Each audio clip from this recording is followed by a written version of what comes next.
Hatvet PHARMA welcomes you to the ocean of practical knowledge about small animal practice, that is, Hatvet's YouTube channel. We are thankful to our honorable speaker and session moderators for sharing their valuable time and knowledge with us.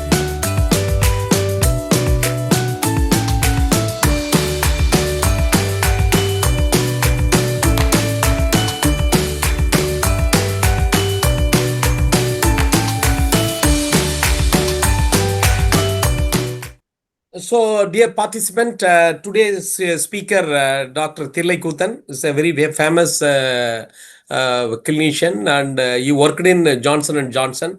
And his son is also a veterinarian, studied with us at Madras Veterinary College. Now he is doing master program in surgery. He will also try to become a diplomat shortly at New Zealand. He will also be another speaker tomorrow and day after he is willing to speak.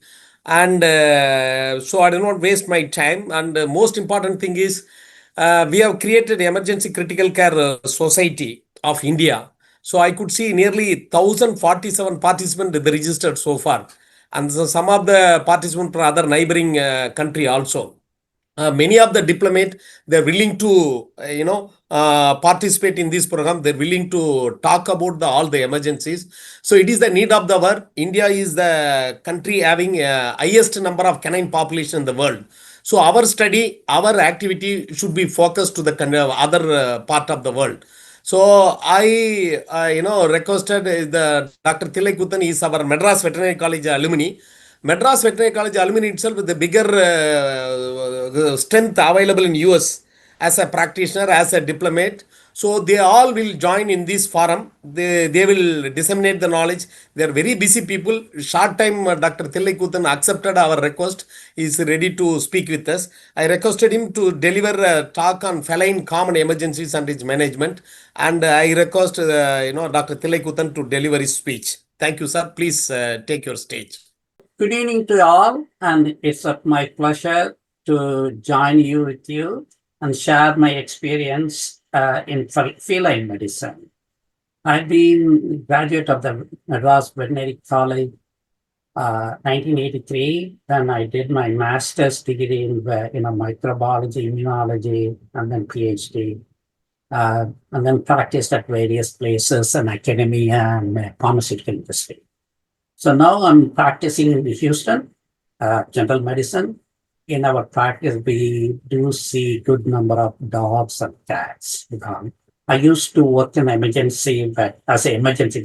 I did only emergency vet for a long time too. It is because it is a fun. It's a lot of adrenaline, but I like the excitement. It is you save pets' life. The most important thing in emergency medicine is, you need to be prepared, everything get them organized. And in emergency medicine, diagnosis comes later. You want to save the pet, to preserve the life, and try to have a quick triage. Try to get this. Look at the pet. Do a vital sign like temperature, heart rate, and respiration rate, and try to quickly assess it. Diagnosis comes later. The most important thing is you have to say it's all how you are organized, how you are ready, and how you can save the pet's life. They come. Pet can come with hit by a car, hypoglycemia, diabetic ketoacidosis, urethral obstructions, toxins, all of them. But, you can do diagnose, but they attend to the emergency. So, you have to, the first thing that if a dog comes hit by a car, cat, they have a cat thrown down the street, somebody will hit it with a motorcycle or a car, and they come with injury, anything. So the ABC, I know most of you are familiar with this ABC, the airway, breathing, and circulation. You can save the life, actually. You can, if you understand this, the airway is the most important thing. If we cannot breathe, pet is going to die within, 2 minutes. So there may be bleeding from the air, hit by a car or something, or choke. The airway is obstructed. They cannot breathe. So you have to make sure that you open up the airway, pull the tongue, use a laryngoscope, and see whether there is any mucus in it, or any blood clot in it, or anything stuck in the airway. Try to open up the airway. By opening the airway, you are giving the life to the pet. It's very simple, but it's so important. You can save the pet within a minute or two. If we are waiting for diagnosis and run all that, the pet is going to die within 2 minutes. So it's a very important. The airway is very important. Open up the airway, make sure you breathe. If you can't breathe, use an ambu bag. We have a crossbar.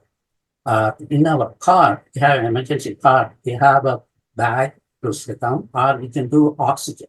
We can give oxygen, get them to breathe.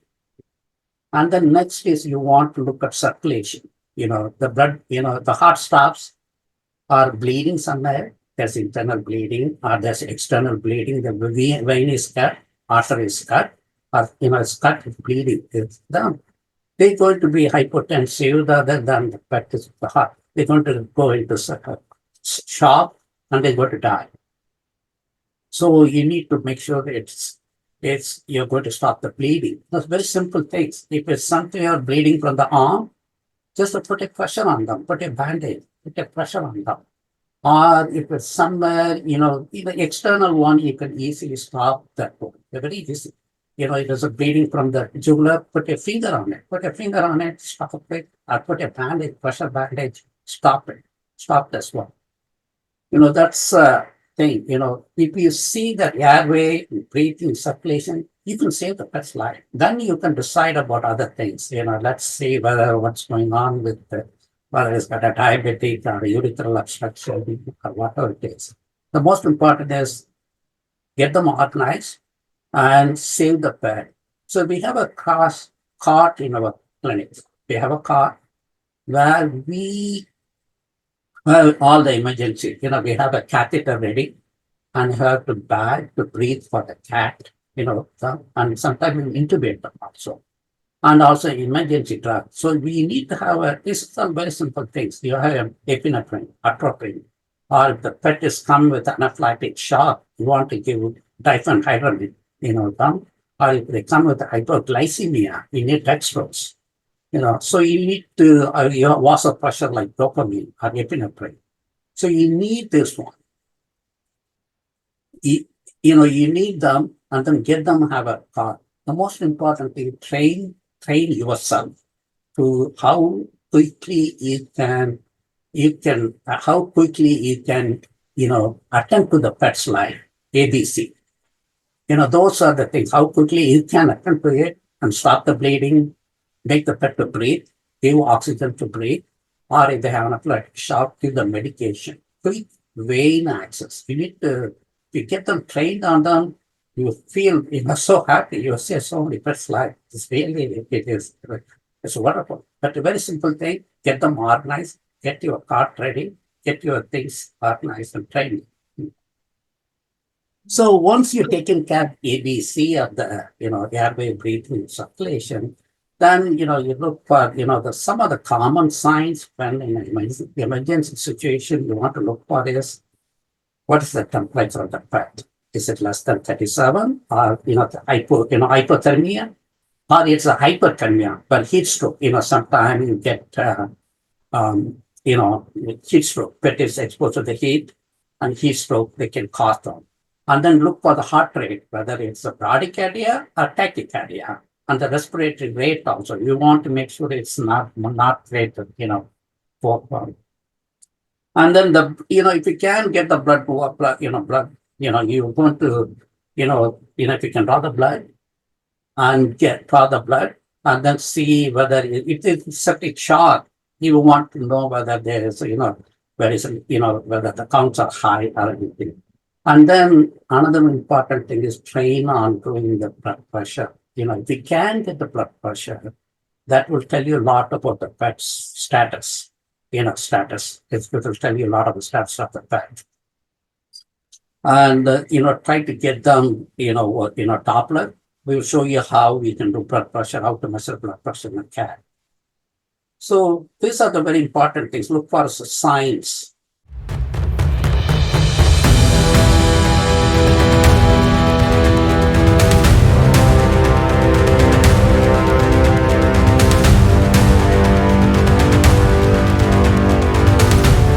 So we do see like a hit by car, pet. It's they roam around. Cats, cats are like, even though they stay inside, but in a cat they roam around outside, and then they are like hit by a car. It's a very common thing in my emergency medicine. We do see them, and when they bring them in, we assess the situation whether they're bleeding from the nose. If there is any bleeding from the nose or the rectum.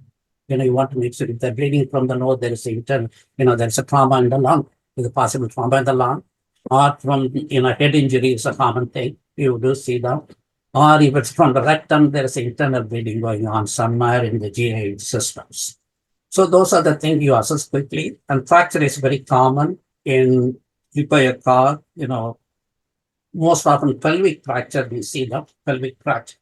So you try to, if a pelvic fracture, if it's there, you treat, save them conservatively. Give a pain medication, stabilize them. And if it's a bleeding, put them on IV catheter, start them on, check the blood pressure if you can, and do your PCV also. If PCV packed cell volume, you could do them. And if you see less than 25, there is somewhere bleeding going on. So, start them on fluids. And start them on fluids, so that's a way you can avoid shock. When hit by a car, there's a bladder rupture there. Pulmonary confusion is very common. If it's a bladder rupture, then you will come to know uroabdomen. We do ultrasound. When you hit by a car, what we do in our practice is, we have a handheld ultrasound. We use a handheld ultrasound, and we use them to do AFAS, quick screen, the quick abdominal screen. We know the bladder. We know the spleen, and if there is any bleeding going on, we can see it immediately. And then we talk to the client, and then go talk to the client whether you want to take the surgery or you want to do conservatively. So it's all helps them.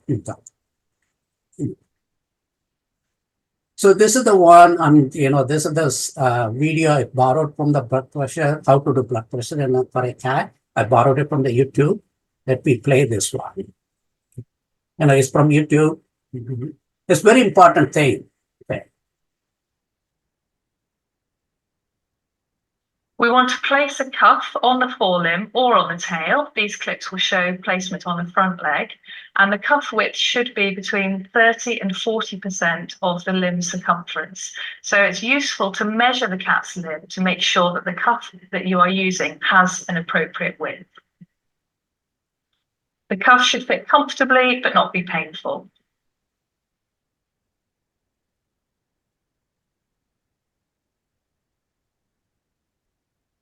We're then going to place some ultrasound gel over the common digital artery and also directly onto the probe of our Doppler blood pressure machine. And using just very gentle pressure, listen for a pulse signal. Once we have a very good, clear pulse signal, we can inflate the cuff. And I suggest that you do this nice and gently in a stepwise fashion. And all the time, look at that pressure gauge and look at the point at which you can no longer hear that pulse signal.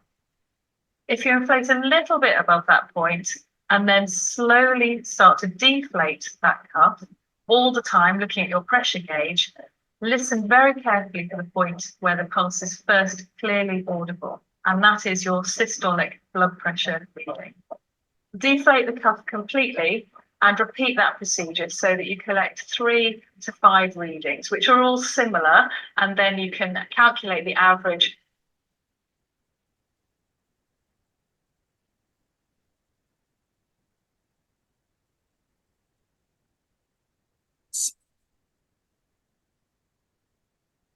So next one, we see, blood pressure, that's a way we do them here.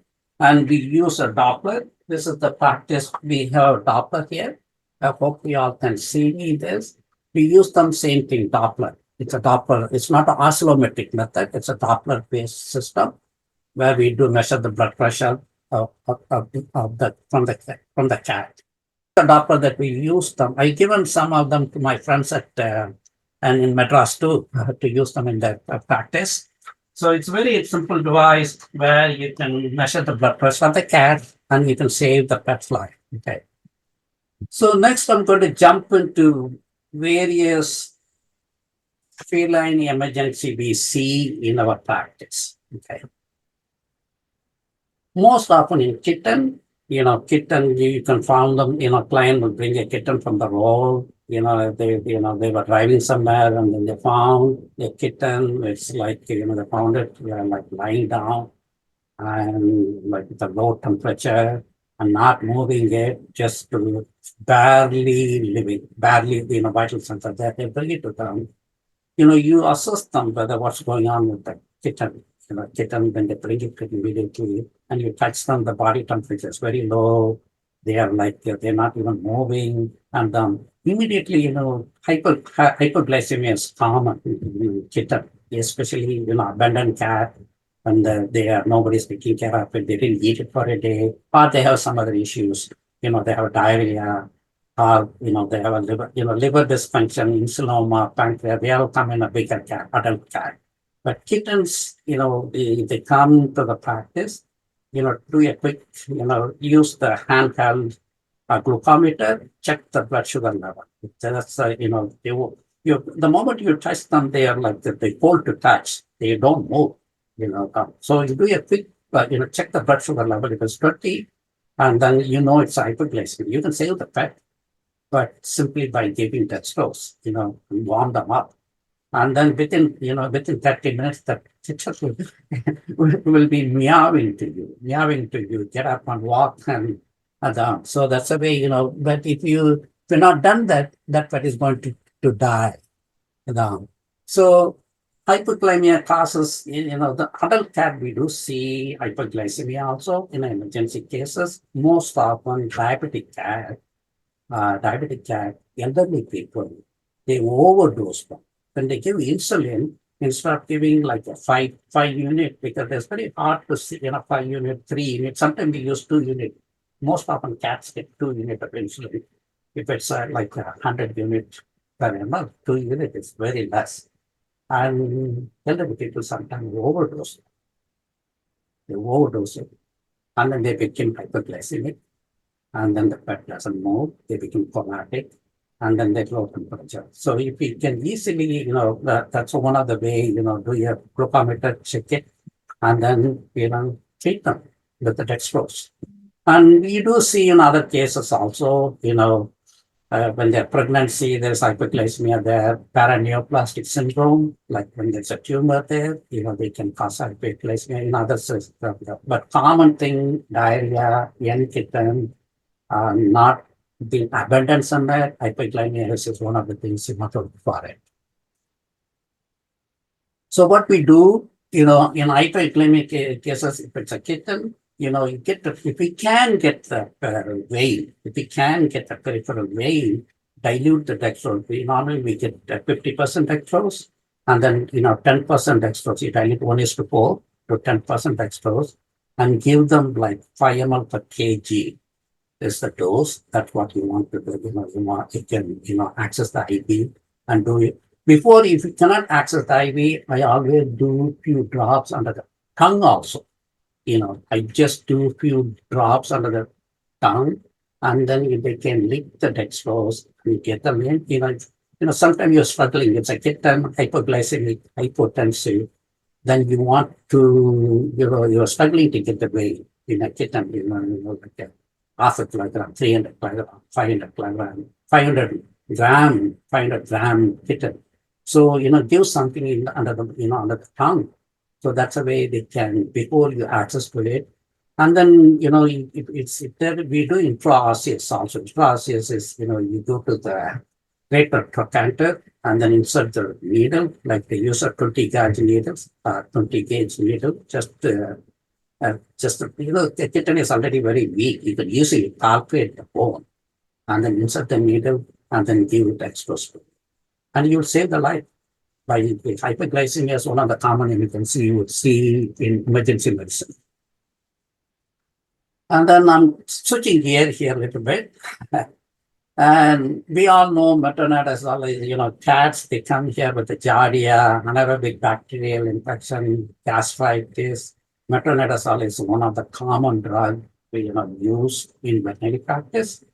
But on the other hand, also, sometimes by mistake, there are clients, normally I dose them twice a day. Sometimes clients say, hey, I cannot dose my cat. Can I do once a day? You can do them, increase the dose. Sometimes there are some cats, they develop toxicosis, to maternal toxicosis. We do see in emergency practice, they become like they have ataxia, like they cannot walk very well. They have blindness sometimes, lethargy, disoriented, and also sometimes they develop epileptic seizure also. In feline emergency situation, we do see them also. And if you talk to the client, hey, what did you do? Yeah, I did them. I was giving the metronidazole, but the dog was vomiting it. It's not taking it. So I thought I didn't give enough metronidazole. So I gave him one more dose. And then the cat again throw up. And then I gave one more dose. So people make mistakes. And then there are some cats, they develop toxic symptoms. It's mostly neurological. So what we do is, just continue them, put them on diazepam, give a little bit of diazepam for them, and then discontinue them. And maybe you can do diuresis by giving fluids. You can, get back to, you can treat metronidazole toxicosis. Okay. And then I don't know whether we still do it in India, pyrethroid tox. It's very common in cat. Flea medication. The flea medication meant for dog, they have pyrethrin, and then clients sometimes accidentally they use it in cat. In the emergency medicine, they think, oh, it's good for dogs, or let me use it for my cat. It's got a flea sometimes. And then they develop toxin. The cat, they don't metabolize them, and then they develop hypersalivation, hypothermia, sometimes like tremors, muscle fasciculation, weakness, dyspnea, sometimes death. They can develop to it, which we do see them in clinical medicine. So I always make them, what did you do? Ask the client, what happened? What is the problem? They said, oh, the veterinarian gave me the flea medication for the dog, for the spray, for the dog. I used it for my cat. They applied onto them. And then that's what, you come to know it's a pyrethroid toxicosis. And the treatment we use methocarbamol, because they have muscle fasciculation, they have like a tremor, agitations, and then we put them on midazolam. Methocarbamol is a muscle relaxant. We use them, and then maybe the phenobarbital control the epileptic seizure.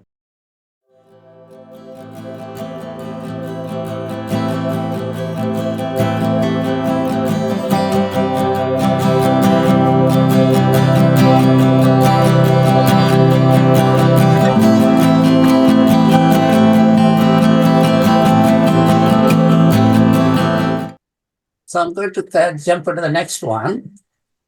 Okay. So in emergency practice, feline medicine, chronic kidney disease. You don't know what's going on with the chronic. It is, but the symptom that client bring your cat down. Oh, my cat is lethargic, and it's got a funny smell comes from the mouth. Funny smell comes from the mouth, and it's not eating it.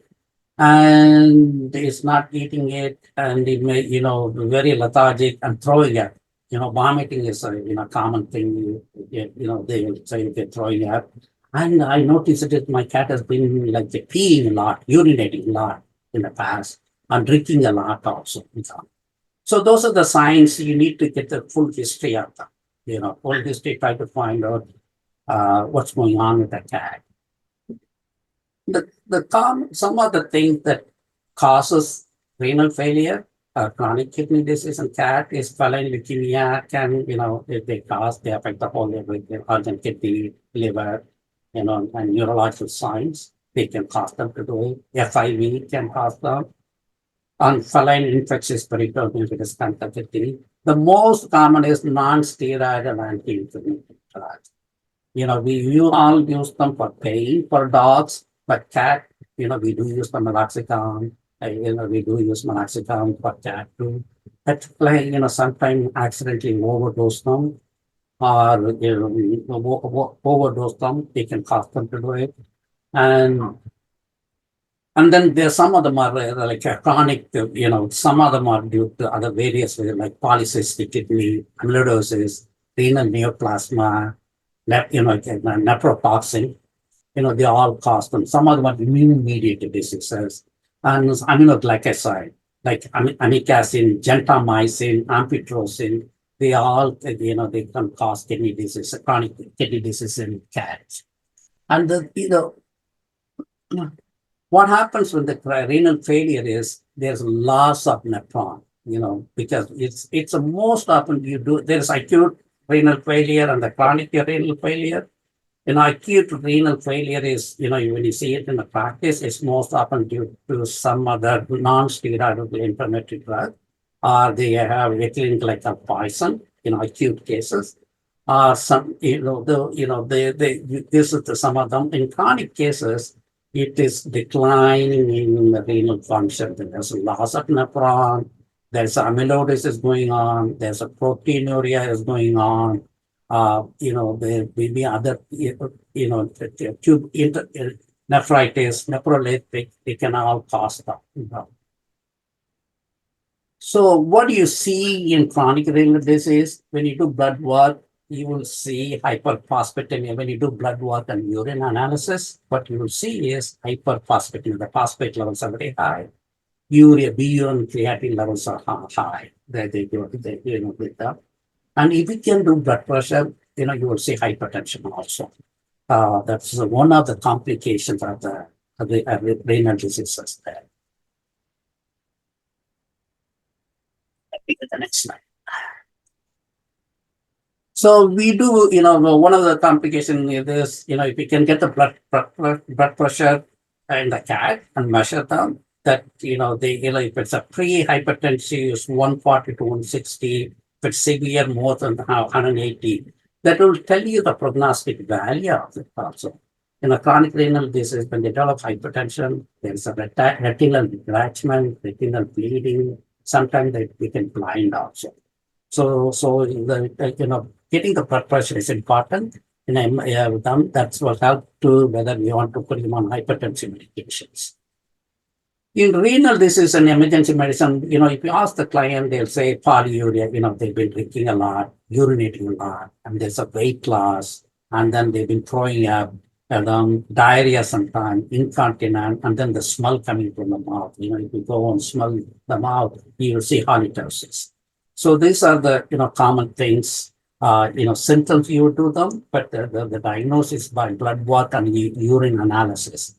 So when you do blood work, azotemia is the hallmark finding, increased in BUN, creatinine, phosphate, and most often they have a hypokalemia, low potassium is the common thing. Nowadays we do in USA and then dilute urine. When you look at the urine, it's a very clear, instead of light yellow or thick and concentrated urine, you look at the urine of that cat when you collect it, and then it's like a water light. It's like a clear water light. That gives the clue what's going on, because the cat is not able to concentrate the urine. It's isotonuria, say that. And then we use the serum cystatin as a marker. Nowadays, we use them. This is less affected by non-renal factors. Creatine B can, if the pet is dehydrated, BUN and protein metabolism can affect the BUN. And there is an internal bleeding, intestinal bleeding, creatine can report that. So sometimes it can use liquid, but if the serum cystatin is not affected by any of the thing, that's one of the very good diagnostic markers. And there is a staging, there is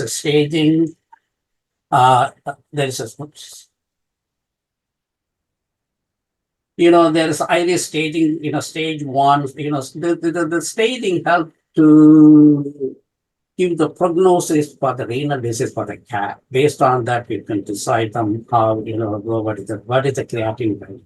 And then we do STMA also. Anything less than 40, sometimes STMA value can be 15, 16. but whereas the BUN creatinine can be normal. So it gives the prediction, something that helps the prediction. This cat, not that renal failure or renal insufficiency right now, but they develop in the future. There is, you want to look for blood work in another 3 months or 6 months based on STMA. Sometimes it's a predictive, it's a based on that we can say like the cat may develop renal problem in the future, even though the BUN creatinine is low, but the STMA level gives a predictive value to that. And then based on the stage we can, how long you can talk to the client, how long, whether stage 2, stage 2, stage 3, how you want to adjust to it based on the creatinine and STMA values, and then how long the cat can live, for example. So the treatment for renal disease in the practice is, the treatment is if it's high, if they come here in emergency medicine, they have BUN is high, and then the creatinine is high, and the phosphorus level is high. We start them on, catheter and IV fluids. IV fluids down. The diuresis, bring down we want to bring down the phosphate high, phosphorus levels, and we want to bring down the BUN and creatinine. The fluid therapy is one of the treatment we use them. And we also use phosphorus binder. If they have hyperphosphatemia, we use aluminum hydroxide gel orally. Aluminum hydroxide, they bind to the phosphorus, and then we use them to bring it down to it.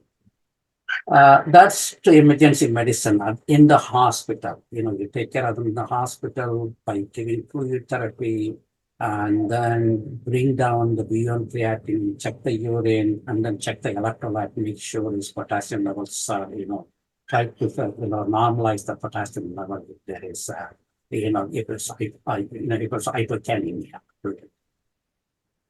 And how do you manage it? In the long run, you can manage them with the diet. The diet, diet therapy, there's, we use them, but the skills diet, renal disease diet, skills or Purina or Royal Canin diet, they offer them. And then the diet is mainly less optimum amount of protein. No high, because they have proteinuria. They cannot get the protein, the proteinuria is more. So less protein, so that doesn't overtax the kidney, and less phosphorus, and less sodium, and more fiber. So that helps them on omega-3 fatty acids. They have antioxidant, anti-inflammatory. And we teach the client to give fluid, subcutaneous fluid. We send them normal saline to client home and tell them, hey, you can do the fluid therapy at home. If you can do it every other day, you're going to lengthen their life of the cat. We manage them with the chronic renal disease cat for 3 years, 2, 3, 4 years, based on the stage also important. But if by doing the diet and fluids and supportive treatment, we can have another 3 years life for the cat. Right. So next I'm jumping into one more. This is the one you all, how many of you practice in emergency medicine? We do see them very often. Emergency medicine, urethral obstruction in cat. Commonly we call them block cat. The cat is a block cat. The cat cannot urinate. There's obstruction, complete obstruction of the bladder. It's an emergency. It's a life-threatening situation for the cat. It's a life-threatening in the emergency medicine, block cat. Most often, urethral plugs, we'll talk about more, but maybe later. Urethral plugs, the mucus and debris from the amorphous crystals, they block that, they form a plug, and then they block the urethra. They cannot urine. And then sometimes it's a bacterial, calculi, like steroid crystals are going down due to diet. They form crystals, and then they form a mucus, and they block it. It's an emergency situation with them. And the symptoms is owner bring your cat. They will bring a cat. My cat has been vocalizing in emergency medicine. My cat has been crying, and they go into the litter box, sitting in the litter box, and then they urinating it, maybe 1 drops of urine coming in, 2 drops urine coming out. Sometimes they cannot pee, they cannot urinate. They vocalize, they are with pain because the urine is not coming out. So that's what the client tells them. And then when they bring to the hospital, you do a palpation. You try to get the history, what's going on with them. Most often they call, that they're like the hypothermia. You will see hypothermia also in urethral obstruction. When you bring them in, go and palpate the bladder. You can diagnose it easily. You palpate the bladder. Normally, when you palpate the bladder, it's like a balloon. You can press them. You just press them. It's like a soft balloon. You can see the urine. But with the urethral obstruction, it's like a stone. You have a bladder look like a stone. You cannot even, when you palpate them, it's like a stone. You would say, oh, then you know it's a urethral. This cat is not urinating. So urethral obstruction. Other diagnostic thing, we do ultrasound, we do X-ray, and you can see distended bladder because the bladder is very distended. And when you do ultrasound with them, quick ultrasound, just a 1 minute ultrasound with them, the bladder is distended. It's so huge. And then sometimes, in the ultrasound, we do see very grinding because there's a lot of calculi there. And then there's a lot of red blood cells there. You can see them in ultrasound. It's not a clear black. It will be a fluid mosaic kind of thing. You will see them. It's a distant. So when the cat cannot urinate, it's a life-threatening situation. It is. Because urine is not getting it. What's going to cause upstream, because the urine is not coming out. Upstream, it is going to cause acute renal failure. Because the kidney is going to shut down. Because urine is not coming out, they cannot excrete the potassium, they cannot excrete the phosphorus, and with the loss of hydrogen. So they go to develop hyperkalemia because potassium is not excreted. They're going to develop hyperkalemia, and then the B1 level goes high, creatinine level goes high, and when you check, when we draw the urine, you do sister center.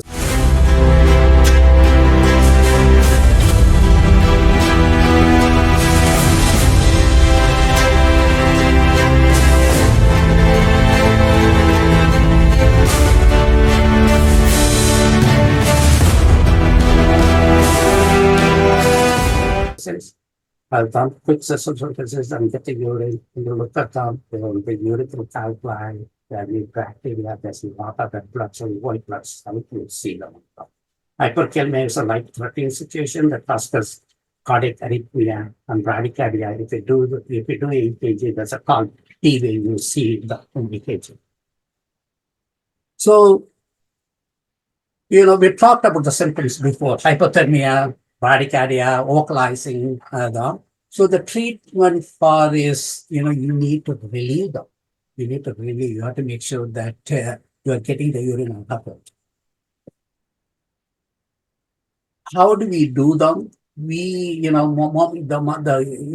way you diagnose them is you need to unblock them. In emergency medicine, we unblock it. How do we unblock it? Before we do the blood work also make sure we wanted to know what is his potassium level. We do light sedation. I place a catheter, put him on midazolam, and then give slow propofol in the IV catheter. Then we pass the urinary catheter. We use there's a lot of different urinary Sorry, can you see that? Cat catheter, urinary catheter, you can buy them. There's a lot of them available there. There's different ones there. We commonly use this. Can you see them? This is the slippery sand urinary catheter. It's a lubricated one. And then under the sedation, with the propofol sedation, we try to pass the urinary catheter and relieve the obstruction. There are sometimes in emergency medicine, it's very easy. You massage the penis, get the penis out a little bit, massage them, because there is a plug. The plugs are occluding it, and you cannot pass the urinary catheter to it. So you cannot pass the catheter. And massaging it, you can relieve that obstruction down. And then what we do is we use the, under propofol, we pass the urinary catheter. Sometimes you are able to pass it easily. You try to slowly lubricate them and try to get this one and pass it there. And if you have difficult with them, what we do is we take the urinary catheter and then we attach saline with take a 60 ml setting, attach to it. And then one person is trying to pass the catheter in the urethra, in the penis. And then another person is slowly pushing that saline slowly. Use a hydropropulsion. You're going to give it the pressure, the pressure to it. That's the way the saline will lubricate and gives the pressure and relieve the obstruction. Yeah. So, some of the passing the catheter with the, the saline. So hydropropulsion, you can push that one and you can pass through it. That technique we use from an emergency medicine to pass the urinary catheter and relieve the obstruction. Sometimes we take a gel, a lubricant gel. We use a lubricant gel and dilute them with it. Like 1:3 or 1:3, 1:2 gel with the saline. Make it like a soupy lubricant liquid, and then pass the gel, lubricant gel in the urinary catheter. That's a way it will act as a lubricant and we can pass the urinary catheter. It's a fun to do in emergency medicine. Sometimes you'll be struggling to pass it, and suddenly you get this catheter and get into the bladder. You relieved it, and then the urine is dashing out, and sometimes get into your face. It is, but you save the pet because you pass the catheter. Now the pet is feeling you're relieving the pain, and then the cat is feeling so much better. So that's what you have to pass the catheter to it. And then put them on IV catheter, we start them on because they have already high creatinine, and they will be hyperkalemia. And then you put them on IV fluids, IV fluids, and then start them on medication. Next day you do the blood work, the urine will come to normal, creatinine will come to normal, and the cat feeling better. We keep them in the hospital.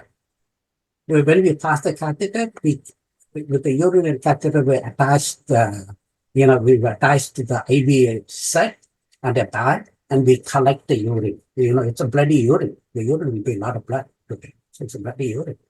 Then next, when you give IV fluids, and the next day the cat will pass the urine, and then it become clear. You see a clear urine, and then we keep them here in the hospital 1 to 2 days. We don't want to send it immediately, because you send it immediately, they get blocked again. So we keep them in the hospital, make sure the urine creatinine is normal, and the cat is able to pass urinate it without any problem, and there's no more blood in it. Start them on antibiotic, do a urine analysis, and find out what type of infection going on. Most of them we start them on amoxicillin, ampicillin, antibiotic.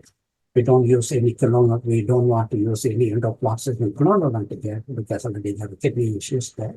And then we put them on parazosin, which is an alpha-1 antagonist that relaxes the smooth muscle of the bladder. So sometimes they develop eternally because they were not able to urinate for a couple of days. The bladder loses the ability to contract. So you have to put them on alpha-1 antagonist to release the smooth muscles down. And then the bladder regain the function, and then can use the down. Okay. Next, I'm going to talk to this subject. It's called FATE, Feline aortic thromboembolism. Down. I don't know how many of you seen this case. I hope you might have seen in a lot of them in cat. This one. This is same like equivalent to human with the peripheral arterial disease. Somebody with a human with, my leg is so human to you. See, nowadays we see them human with legs swollen. They have blood clot in the vein, blood clot in the artery, in the leg, or stroke. Get out with the stroke, all of them. we do see in cat, the symptom that we call them saddle thrombosis. Saddle thrombosis. So, hello, doctor. Have you seen them in Madras? Yes, sir. Yes, sir. I have seen in my practice. Yeah. Even FIP, even animal with the hypertrophic cardiomyopathy, they are prone to develop feline aortic thromboembolism. You will not see the pulse rate. There will be a necrosis of the limb. There will be a paralysis, sir. Wonderful, wonderful. That's it. Client bring them in with the cat. The cat is not, the limb is affected.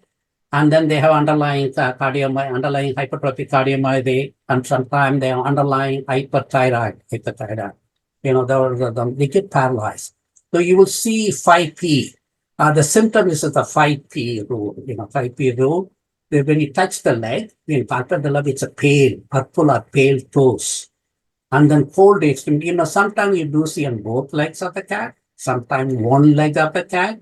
So if you see the affected cat touch her, it's a very cold extremity. Whereas the unaffected cat is warm, very warm.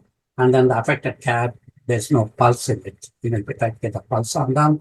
And then they cry with the pain, they're paralyzed, they're paralyzed. They cannot walk, they're crying with the pain because the blood clot is largely in the aortic bifurcation, large too. Most often due to hypertrophic cardiomyopathy or hyperthyroidism. Hyperthyroidism, cat with hyperthyroid, they may go to hypertrophic cardiomyopathy. And then over a period of time, they develop a clot. The clot they're lodged into the aortic bifurcations. And then you do see them, but simple you can use a Doppler. We use a Doppler and look for a pulse on the pulse on the leg. You don't get a pulse because there's no flow to it. And then you click the nail of it, and then as Professor Chandrasekar said, there's no bleeding from you clip the nail, easy diagnosis, clip the nail, and there's no blood from the affected, there's no blood coming out from the nail from the affected cat. So that's it's got a problem down there. So we talk, we use Doppler, and then we do X-ray, and then we check for thyroid values also, and we do ultrasound also, ultrasound echocardiogram of the heart, and see what's going on with them. The treatment is, it is a pain control. In aortic thromboembolism, it's a pain control and anticoagulant. Sometimes in the practice we use heparin. In human we use all TS, trypsinogen, all the if you can get them quickly, they can use them.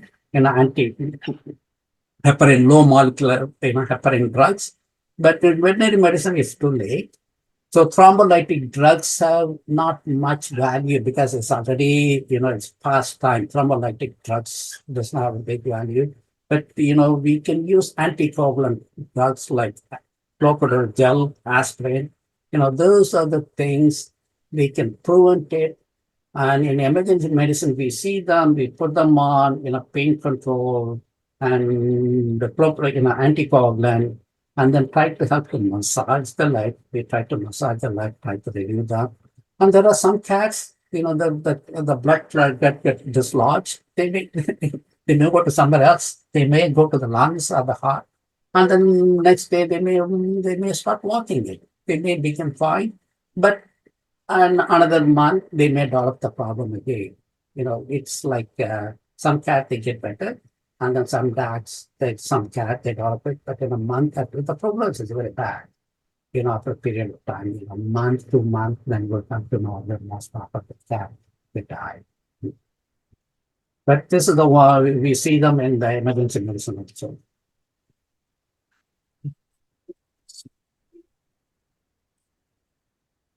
So another one is I'm going to talk about in the feline emergency medicine DKA in cat. Cat, the cat with the diabetes, it's a type 2. Type 2 most often is type 2. And nowadays in cat, the diabetic ketoacidosis is a life-threatening situation. Why? Because it causes hypoglycemia and ketoacidosis. The most important abnormality is electrolyte imbalance, potassium, sodium get affected. And it's a life-threatening situation in emergency medicines. The reason is the lack of the client forgot to give insulin, They forgot to give insulin, or they given a low dose. They've been doing it for, instead of giving the right dose, they're not giving the right dose over a period of time. And then the lack of insulin, they develop hyperglycemia and then ketoacidosis. So the pathophysiology of diabetic ketoacidosis, there is the insulin deficiency, and the cells cannot use, the cells are stores of glucose. So they cannot develop, they cannot produce any because there's lack of glucose inside the cell. There's no ATP. And then there's no any energy production. The cells are starving. So now they have to use the fat resources. Lipase, they're going to kick the lipase pathway kicks into it. And then they're going to use adipose tissues and use the fatty acids into it. And then there's the ketone bodies. Ketones are used in the system for the energy metabolism. So ketones are acidic in nature. They're strong acid.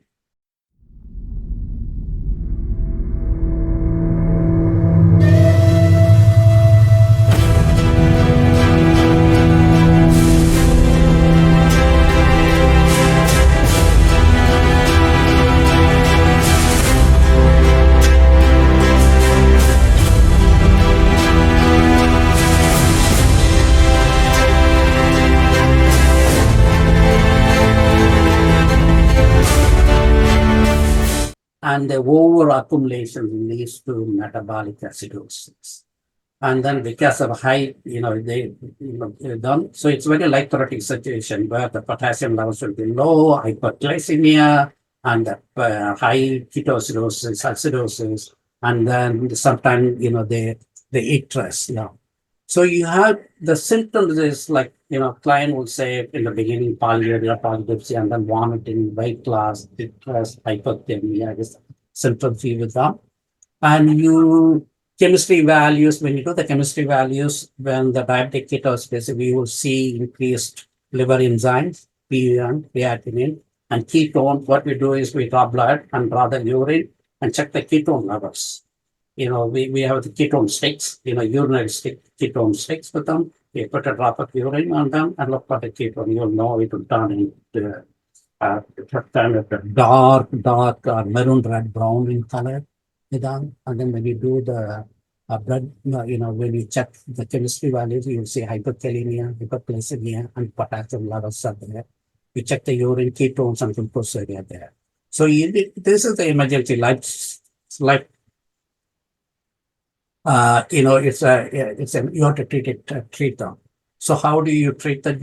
You have, try to do the chemistry values, you get the data, and you correct the, dehydration with IV fluids, correct the potassium, correct the acidosis. So we keep the pet in the hospital, and then we start them on the regular insulin, not the isopentate insulin, not the intermediate acting insulin. The regular insulin, insulin R, the humulin R, insulin R, we use them, and then start them on CRI. We put them, take, in a 250 ml of saline bag, we add 1.1 unit of insulin per kg based on the blood sugar level, based on the blood sugar of the cat. So we start them on the rate of the insulin therapy in IV fluids.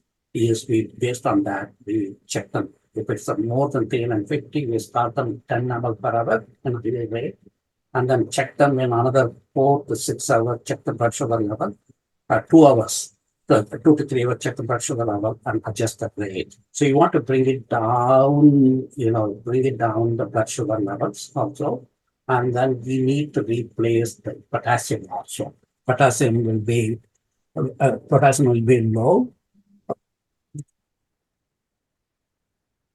Potassium levels will be low, and then it's a hospital treatment. You keep them in the hospital for 2 days, try to adjust to the insulin level, try to adjust to the sugar level, try to address the potassium level, and then get back to the levels of normal, and then send the pet home and treat, continue the insulin home. I believe that's it. So I think I will stop it here. Dr. Chandrasekar? Yes, sir. So with the diabetic ketoacidosis, you're winding up now, sir? Yeah, I think so. That's what I Yes. looked Yeah, okay, at the okay. slide and yeah. Okay, Okay. sir. Then we'll It's see the some of the questionnaires, sir. okay. And then the other questions what they ask, how do you prognosticate based on stages of CKD? How many years are cats or dog likely to live with each stage of the renal disease? So actually, when the stages, the stage more, the prognosis poor. Probably as per the available literature, IRIS staging system, especially this topic mainly on the cats and the questionnaire, they are also asked about the dog. Stage 2, the survivability, 2 to 3 years. If the stage 4, survivability only 6 months. That is the prognosis given. And always most of our research trial also, we will concentrate stage 2 because yearly, if you prevent, no, the longevity will be more. On the stage 4, fibrotic condition, it's very difficult. The prognosis naturally it will be less. Then how much we maintain fluid for CKD? What when they are not dehydrated? How should we maintain a fluid for cat? See, as long as they are eating, you need not have to go for fluid therapy. If they are not eating, naturally you have to go for fluid therapy. That will help. The another question is, can we use lignocaine for lubricating penis while passing catheter? Yes, there are publication. You can use lignocaine as a lubricant along with saline. Sir was mentioning about the lubricant jelly. And then instead of lubricant jelly, you can also take lignocaine jelly with the saline. There are few, practitioner and academicians, they have tried, they found success rate. Sir was mentioning about even the tip of the penis you massage. These are all practical tips. Any mucus plug, small debris, it get dislodged. So the questions, what they asked, whether they can use, yes, you can use lignocaine. And then can we go for intraosseous root fluid therapy in emergency? See, intraosseous when you can go, when you are not able to access the peripheral access, when you are not able to access subcutaneous, when you are not able to access central line, when you are not able subvenous vein, femoral vein, in that occasion you can go for intraosseous. So when you have the access, no, you can avoid, intraosseous. Because intraosseous, there is a difficulties, no, when you fix the needle or the catheter, intraosseous catheter, there is a possibility of osteomyelitis and other infections they can get. So that's all about the, then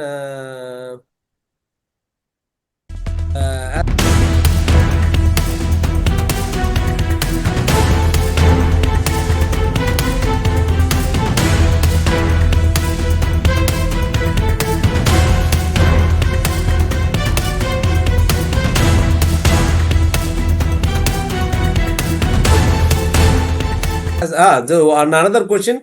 Why should we give fluid therapy in CKD as a subcutaneous route? See, in case of CKD patients, if there is no, voiding of urine and elevated blood urea nitrogen creatinine, that will result in uremic crisis. To overcome that, giving a subcutaneous fluid therapy to reduce the uremic crisis, it will reduce the blood urea nitrogen creatinine, the patient longevity will be better. That's what the message. The another questions they asked about the how can we differentiate Addisonian crisis in dog and cat from routine emergency? See, Addisonian crisis mainly due to, otherwise they call it as hypoadrenocortism, wherein, adrenal gland is not able to produce enough amount of cortisol. So that is the different entity. But this problem, CKD patients or the diabetic CKD patient, the management is, SAR has given list of protocol based on the staging. In diabetic, diabetic ketoacidosis, what are the protocol to be followed? He has mentioned.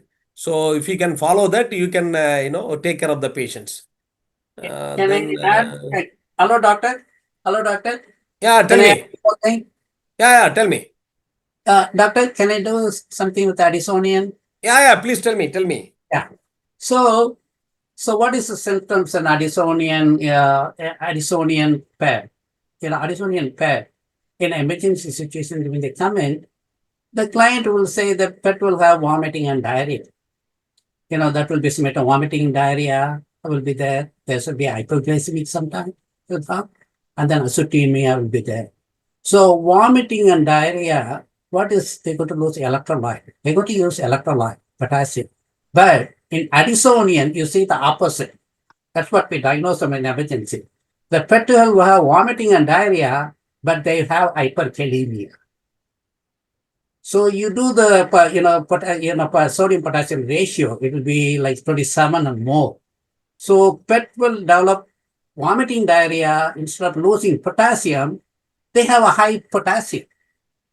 So that's the way you diagnose them in one of the things. There is a atypical Addison's disease, but so one of the way that you can vomiting diarrhea, but potassium high, you look for Addison's disease. So that's one way you look for an Addisonian crisis. And also you do the electrolyte and you do the blood work, and then later you measure cortisol also. The treatment for feline idiopathic cystitis. See, feline idiopathic cystitis itself, all idiopathic cystitis and all, we need to identify the cause which we don't know, we call it as idiopathic. So idiopathic cystitis, broad spectrum. If you think that the problem is due to, infectious origin, you need to go for broad spectrum bactericidal antibiotics. Then that the causes for feline idiopathy is a multivarious reason, and sometimes stressful conditions, sometimes when the litter box is small. So there are multivarious factors that result in a feline idiopathic disease. So the other questions, feline jaundice, facial edema is seen as a clinical sign. Should it considered as an emergency? So you have to identify what is the cause for it is. Even feline FIP also, the animal develop jaundice. And there are occasions, you will have a facial edema. So if you identify the jaundice due to pre-hepatic, hepatic or post-hepatic, you have to identify the cause, then accordingly you have to address. And another thing, great presentation. Thanks Don to Dr. Rajneesh, Dr. Koothan and Hatvet PHARMA. Yes, thank you very much, sir.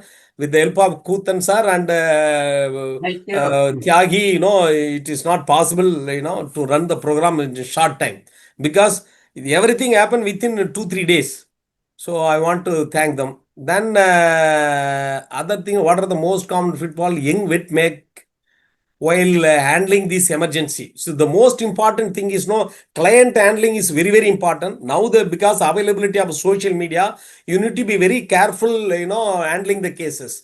Even the senior person also, if the client, finding fault with his approach, next day they will be in YouTube. And even I have seen in abroad, UK and Canada, big practitioner, US also, there are a lot of criticism about them. I know they are a big stalwart in veterinary profession. Because of the social media availability, the cat get available, each and everybody they are giving comment. So, that, you can avoid once you get the consent from the owner. Whenever you do any procedure or treatment, then you will be safe. So that's what I would like to tell the youngsters. Please, diagnostic approach to CKD by SDMA. See, now the recent recommendation, what they are telling, there are various biomarkers to identify the kidney disease in cats and dogs, like you starting with the creatinine, cystatin, SDMA. Then dog, we have a different marker, acute kidney injury molecule. There are so many markers we use. Then among the available marker, the recently what they identified, symmetrical dimethyl arginine is the yearly marker which you can see in the urine.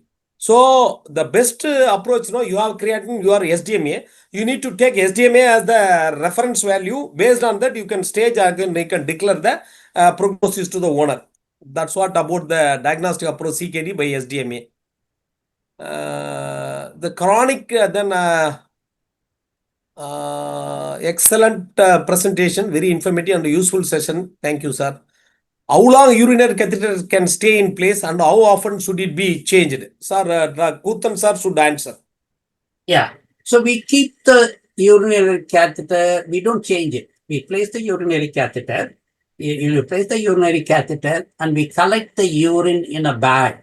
With the catheter, you attach the IV line and collect them in empty IV fluid. Whenever you use IV fluid bag, we keep some of them, we save it. And then we collect them in the urine in it. And we keep them, the catheter, till the urine, there's no blood in the urine. The urine becomes clear. You take the urine analysis, you can see there's no red blood cell, and it's flowing. The cat is able to urinate it. Urine is flowing. We normally keep it for 2 days. 2 days in the hospital with a urinary catheter. We don't change it. We place them and we suture them. We suture the urinary catheter at the prepuce. We prepuce them and then attach the IV line and then tape we tape the tail of the cat. We tape it. We tape the tail of the cat with the IV line.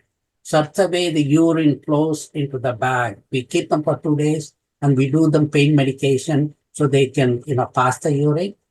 And then till the urine becomes clear, the pet is eating it and the potassium levels become normal, urine creatinine and potassium level normal. Then we remove the catheter. Most often we keep it for 1 to 2 days. So next questions, they asked about the chronic diarrhea in cats. This is another big topic, sir. Yeah. Sir and some other person, they will join in future program. We will discuss about that. And another thing, thank you. The another thing, they asked about one of the question, the recent recommendation, they're telling, potassium containing fluid, whether we can give to hyperkalemic patient. Absolutely, we have to avoid. So over the recommendation, already if the patient is hyperkalemic, when you give a potassium containing fluid, it will result in hyperkalemia, patient will die. Normally, I will not use it. So you have to avoid. Then another question, the Krish, he asked about his personal feeling, otitis cases in cat with the pus, I face a lot of problem, what to do. See, normally the cause for the otitis, how to identify whether the mite or infections or fungal infection or yeast infection, do a culture, do antibacterial sensitivity test, identify the cause, and then you follow the protocol, what solution you have to use. Normally, you can use normal saline. Otherwise, you can also use the epiatic solution for cleaning the ear canal. Then, there are, based on your sensitivity test, based on your testing, if you are able to trace which antibiotic available, which antibacterial suitable, that can be used so that you can avoid the problem. Sometimes putting an e-collar also is a best thing to avoid the scratching. You will find the good recovery also. Okay, thank you everyone for joining us. I think it's time to close for today.